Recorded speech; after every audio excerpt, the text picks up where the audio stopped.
बीड जिल्ह्याचे जे प्रश्न प्रलंबित आहेत त्याच्यावर चर्चा DPDC सोडून पण काही आहे ते करण्यासाठी आदरणीय जिल्हाधिकारी महोदयाशी चर्चा करत होतो, त्याच्यामुळे थांबलो होतो. आता ते बाकी सर्व आदरणीय पालकमंत्री महोदय चर्चा करत होते, अगोदर मी थोडं थांबलो. ते गेल्यानंतर मी माझी चर्चा झाली आणि निघलो, कारण परत पुन्हा जिल्हाधिकारीकडे यायला आणखी तेवढ्या वेळ घालण्यात मी परत बाहेर जाणार आहे. उद्या पण आहे मिटिंगला, त्याच्यावर चर्चा करत होतो. याच्यासाठी फ्रेश दिसायला मी कधीही तुम्हाला फ्रेश दिसलो नाहीचं उत्तर द्या मला. मीच फ्रेश आहे, पहिल्या दिवसापासून फ्रेश आहे.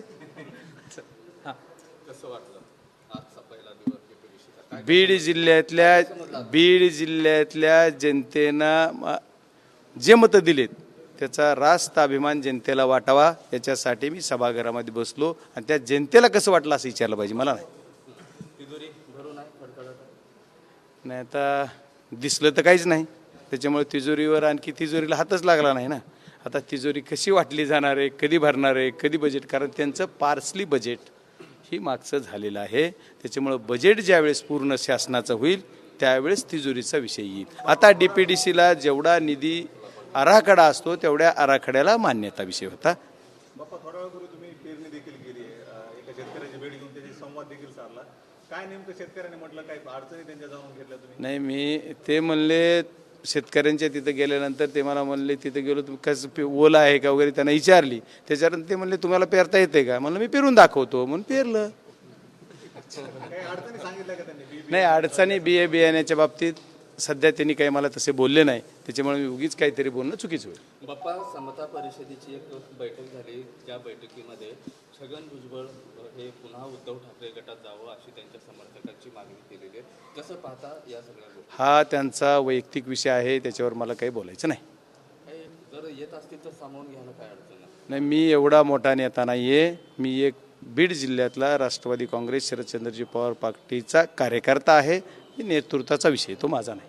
आज पालकमंत्री पहिल्यांदा सोबत होते तुमच्या, काय चर्चा झाली, संवाद झाला विकास कामावर बीड जिल्ह्यात? नाही, पालकमंत्री त्यांची भूमिका निभावत होते, मी माझी भूमिका निभावत होतो. चर्चा पालकमंत्र्यांना संबोधित करूनच बोलणं मला आहे, मी ते बोलत होतो. पालकमंत्री त्याचे उत्तर देत होते किंवा त्याच्यावर उपाययोजना सांगत होते, एवढाच विषय. चित्र बदलेल बीड जिल्ह्याच्या विकासाचं पुढच्या DPDC? नाही, आता मी काय बीड जिल्ह्याचा पालकमंत्री नाही आहे किंवा मंत्री नाही आहे, त्याच्यामुळे बीड जिल्ह्याच्या विकासाचं चित्र बदललं तर मी लोकसभेचा प्रतिनिधी म्हणून संसदेत गेल्यानंतर लोकसभेच्या अखत्यारीत जेवढे काही विषय येतात त्याचं चित्र मी नक्की बदलेल. मी उद्याच्याला नॅशनल हायवेची बैठक लावली, रेल्वेची बैठक लावली, बँकेची बैठक लावली, DRDची बैठक लावली. या सर्व ज्या अखत्यारीत माझ्या येतात त्या सर्व दिशा म्हणून एक योजना, त्याच्या ज्या काही योजना येतात जवळपास 27-28 योजना केंद्राशी संलग्न आहेत, त्या योजनाला मी आणखी नंतर दिशा देईल. त्यामुळे आज मला जेवढ्या पाहिजे तेवढ्या मी 2-4 बैठका लावल्यात की मी दिल्लीला जायच्या अगोदर त्यांचा काय डाटा आहे, तिथं काय आहे हे करून मी घेण्यासाठी. आता मला दिल्लीमध्ये गेल्यानंतर आपल्या बीड जिल्ह्याचे काय मागण्या आहेत किंवा काय प्रलंबित प्रश्न आहेत याच्यावर बोलता आलं पाहिजे. अधिवेशनात तर बोलणारच, पण अधिवेशनाच्या नंतरसुद्धा आपल्याला मंत्री महोदय तिथले असतील, कोण काय असतील, त्यांना भेटून आपल्याला आपले विषय सांगता आले पाहिजे. त्यासाठी मी बैठक लावली.